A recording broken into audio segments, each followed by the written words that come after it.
Viewers, कैसे हैं आप लोग। स्वागत है आपका शेयर बाजार ज्ञान की एक और वीडियो में। और आज हम बात करने वाले हैं अपोलो टायर्स के शेयर के बारे में। 281.75 के ऊपर में शेयर चल रहा है। अपोलो टायर्स के ऊपर में मैंने अगस्त से लगातार कवरेज किया है अपने चैनल के ऊपर में। और जब ये शेयर 210 220 का होता था उस टाइम पे ही मैंने जो टारगेट 300 रुपए तक का बताया था कि 300 रुपए तक ये शेयर जा सकता है। सितंबर में 300 रुपए से टच भी किया और उसके बाद में एक सॉफ्टनेस देखने को मिली है। और आज की वीडियो बेसिकली इसी टॉपिक पे है कि अब इस शेयर का क्या होगा। टारगेट भी इसने छू दिया है। इस हफ्ते की मूवमेंट भी कहीं ना कहीं पॉजिटिव है। तो आगे आने वाले समय में क्या होगा, इसी के बारे में वीडियो होने वाली है। अगर आप लोग चैनल पे नए हो तो चैनल को प्लीज सब्सक्राइब कर लीजिए, ताकि रोज आने वाली वीडियो आपको लगातार मिलती रहे। जैसे मैंने आपको बताया कि अगस्त में ये वीकली चार्ट है, तो एक हफ्ते को एक कैंडल रिप्रेजेंट करती है। तो ये पिछले 15-20 हफ्तों का चार्ट पे सामने आप देख रहे हो, स्पेशली यहाँ की बात कर रहा हूँ मैं। तो अगस्त में मैंने वीडियो बनाया था, तब 225 230 220 के करीब ये शेयर होता था। जैसे मैंने आपको बताया कि हाई बनाया है 300 रुपए का। इस हफ्ते पहले हम बात करेंगे पॉजिटिव्स की और उसके बाद मैं बात करूंगा नेगेटिव्स की। चार्ट के ऊपर ही बात होने वाली, फंडामेंटल हम कोई बात नहीं करने वाले। चार्ट्स के ऊपर अगर आप इस हफ्ते की क्लोजिंग देखोगे 281.75 मुझे अच्छी लग रही है क्लोजिंग एक लिहाज से, कि जो इसका पिछला रेड कैंडल का हाई था दैट वाज 279.9, उसको इसने पार कर दिया। तो डेफिनेटली एक स्ट्रॉन्ग एक चार्ट है यहाँ पे। स्ट्रॉन्ग हफ्ता था, मैं ये बोलूंगा, स्ट्रॉन्ग चार्ट नहीं बोलूंगा। अब बात करेंगे प्रॉब्लम्स क्या है, तो मुझे दो प्रॉब्लम्स है अपोलो टायर्स के अंदर में। पहली दिक्कत ये है कि जब भी स्टॉक, ये दो एवरेजेस आप पहले देख लीजिए। ये जो रेड वाली है this is the 20 day weekly moving average, और ये जो है ब्लैक वाली this is the 200 weekly moving average. मैंने हमेशा अपनी वीडियो में एक चीज पे जोर दिया है कि जब भी एक नया ट्रेंड बनेगा वो तभी बनेगा जब भी ये दोनों एवरेजेस के बीच का गैप कम होता है। चाहे वो ट्रेंड ऊपर का हो, चाहे वो ट्रेंड नीचे का हो। जैसे यहाँ पे जब भी ये गैप कम होता है, तब तब ये ट्रेंड की शुरुआत होती है, चाहे ऊपर का चाहे नीचे का। ट्रेंड पलटता कब है? ट्रेंड तब पलटता है पहली बात जब तो गैप बहुत बड़ा हो जाए, एक चीज।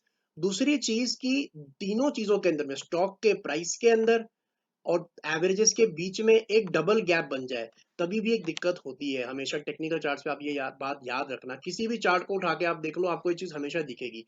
और वही चीज अपोलो टायर के शेयर के अंदर में भी होते हुए दिख रहा है कि एक ड्यूल गैप जैसा बन गया है। एक तो इन दोनों एवरेजेस के बीच में गैप बन चुका है, साथ ही साथ में 20 मूविंग एवरेज और स्टॉक के प्राइस के अंदर में भी गैप बन गया है। और एक बात मैं आपको हमेशा बताता हूँ अपनी वीडियोस के अंदर, मैं आज फिर रिपीट कर देता हूँ कि जो 20 मूविंग एवरेज होती है ना, 20 वीकली मूविंग एवरेज या 20 डेली मूविंग एवरेज, कोई भी आप चार्ट देख लो, उसके ऊपर में जो 20 सिंपल मूविंग एवरेज होगी, वो हमेशा स्टॉक का एक ट्रैक होता है, लाइफ का ट्रैक होता है। स्टॉक जहां मर्जी चले जाए, घूम के उसको अपनी 20 मूविंग एवरेज पे आना ही आना है। दो ही चीजें हो सकती हैं, या तो 20 मूविंग एवरेज ऊपर चली जाए या तो स्टॉक प्राइस नीचे आ जाए। ऐसे ही करके कनेक्ट हो सकता है। तो इसके अंदर में अपोलो टायर के अंदर में जो मुझे एक बहुत बड़ा रेजिस्टेंस दिखता है, वो है इसका 19 सितंबर के हफ्ते का हाई, एंड दैट इज 295.85। मोटा मोटा आप 296 लेके चलो। 296 के ऊपर की तेजी मुझे अपोलो टायर के अंदर में नहीं दिखती है, टू बी ऑनेस्ट। मैंने एक वीडियो बनाया था, how to trail a stop loss. जब भी आपका एक बाइंग पोजीशन होता है तो आप स्टॉप लॉस कैसे ट्रेल करते हो, उसके अंदर मेरा एक सिंपल फॉर्मूला होता है कि जब भी एक red candle is followed by two green candles, तो आप अपना स्टॉप लॉस ऐसे ट्रेल कर सकते हो। अब ये ध्यान में रखना कि ये जो तरीका है, ये तरीका है अगर आपकी बाइंग पोजीशन है। अगर इसको आप उल्टा कर दोगे तो इट मेक्स कंप्लीट सेंस, कि अगर आपको ऊपर से नीचे की तरफ में देखना है कि कहाँ रेजिस्टेंस आएगा, आप हमेशा जो है एक टॉप पकड़ो ग्रीन कैंडल का, और उसके बाद में अगर दो रेड कैंडल्स बन गई, तो ये जो ग्रीन रेड रेड का जो पैटर्न होता है, जो हमारे को यहाँ देखने को मिला है, that is a very big resistance for the stock. तो इसका जो हाई बनाया था सितंबर के अंदर में अपोलो टायर ने, वो था 303 रुपए का। तो टारगेट तो हिट हो गए थे जो अगस्त में मैंने बताए थे। लेकिन उसके बाद में जो इमीडिएट यहाँ पे टेक डाउन हुआ है ना, ये मुझे लगता है स्टॉक को दिक्कत देगा आने वाले समय के अंदर में। स्टॉक नीचे की तरफ आएगा और मुझे लगता है अराउंड 250 रुपए का एक लेवल है जहां तक स्टॉक आ सकता है। क्योंकि इस हफ्ते को अगर हम इग्नोर भी कर दें कि अच्छा एक बुलिश हफ्ता इसने दिया है, लेकिन जब तक अब ये स्टॉक 296 पार नहीं कर देता, इसके अंदर में नई तेजी नहीं आने वाली है। और 296 यहाँ से बहुत दूर नहीं है, 5-6% ही दूर रह गया है यहाँ से। सो हो सकता है वहां तक जाए और एक बार टच करके आए। इस हफ्ते का अगर हम हाई देखें तो एग्जैक्टली 292 है। तो हो सकता है अगले हफ्ते थोड़ा सा बहुत आपको ट्रैक्शन और देखने को मिल जाए। लेकिन फिलहाल के लिए अपोलो टायर मुझे थोड़ा वीक लगता है। और नीचे आने की संभावना ज्यादा है ऊपर जाने से, बिकॉज ऊपर की तरफ एक डुअल रेजिस्टेंस है ₹300 का लेवल भी है जो कि एक साइकोलॉजिकल लेवल है, साथ ही साथ में 296 एक लेवल है जो आपको पार करता हुआ अपोलो टायर शायद ना दिखे।